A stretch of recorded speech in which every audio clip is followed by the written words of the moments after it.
You don't want to actually listen to the lyrics of a rock and roll record. For what? I mean, you're not going to, it's not like when you read a book and you come across a great line. Now, it'd be great if you got that in a song, I thought. Now, other than Dylan,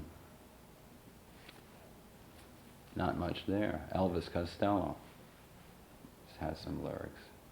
Dylan's like the thing Dylan did with Sam Shepard, Brownsville Girls.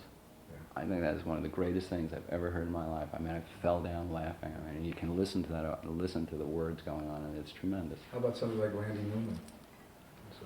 I tell you, I admire him, but I never listen to him. Yeah. I'm just telling you, you know, it's like, I know he's very bright, and I know the lyrics are good.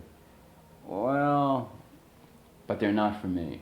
It's not for me. I think if I was going to actually say something, I would say he tries too hard in his lyrics for my taste. This you got to understand, I really don't, the only lyrics I really think are fantastic, what I'm talking about, fantastic, is Dylan. And you never felt, because it was concurrent with you, that Lennon and the Beatles, you feel that they were in a league at all? Or? No, no, I never liked the Beatles. I thought they were garbage. Sure, I wanted nothing.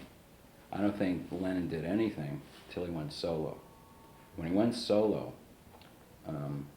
but then too, he was like trying to play catch up, you know, and getting involved in causes and everything. But he wrote one song that I admired tremendously. I think it's one of the greatest songs I ever heard, called Mother.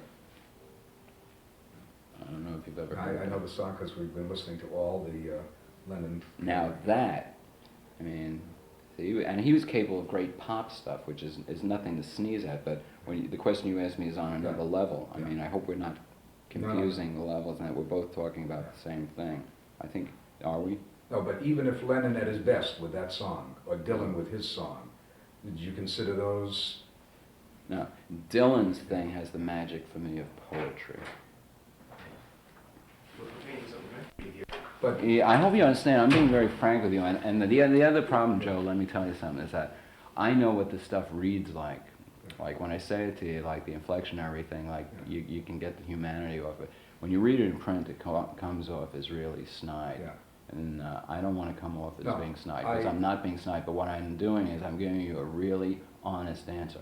I have no respect for those people at all. I don't listen to any of it all. It's absolute shit.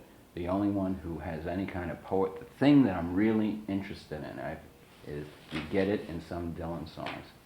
You get barrages of it sometimes. It's and you know, I'll tell you, to hear a song and also not only have the music and the melody be wonderful, but get that other thing that engages your mind, that's fantastic.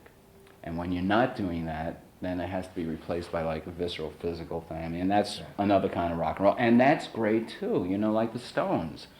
You know, that's great. It doesn't have, but it, you know, I would listen to the Stones and say, geez, wouldn't it be great if the Stones had all of that plus that? And it could be about anything. And think about what you could write about, because no one else is writing about anything.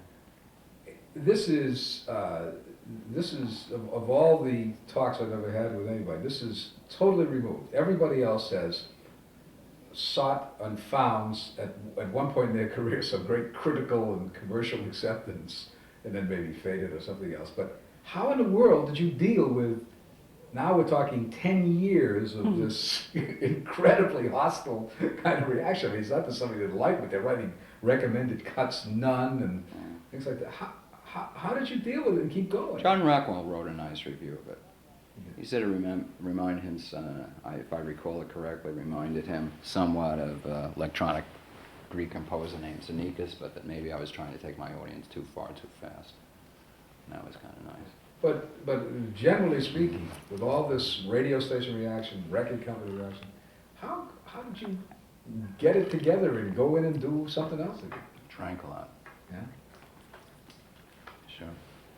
Well, you know, it's like, what choice did I have? I mean, what am I supposed to do? I can only do what I can do. Write Moon, June, and Spoon, I guess. No, but I can't. I couldn't. I couldn't, and I can't. I mean, you know, what can I do about it? I wanted to do what I was going to do, because that's what I could do. That's what I was good at. I mean, you know, and the record records were kind of erratic, but I'll tell you, my worst records still have that thing in there that's terrific. Bob Dylan said a very nice thing to me once. He said, you never made a bad record, you know, which is really nice of him, you know, Well- because I know what people mean when they say, well, the records are up, they're down, they're erratic, but there's more content in there, more substance, more of that thing that should go to your head. It's there.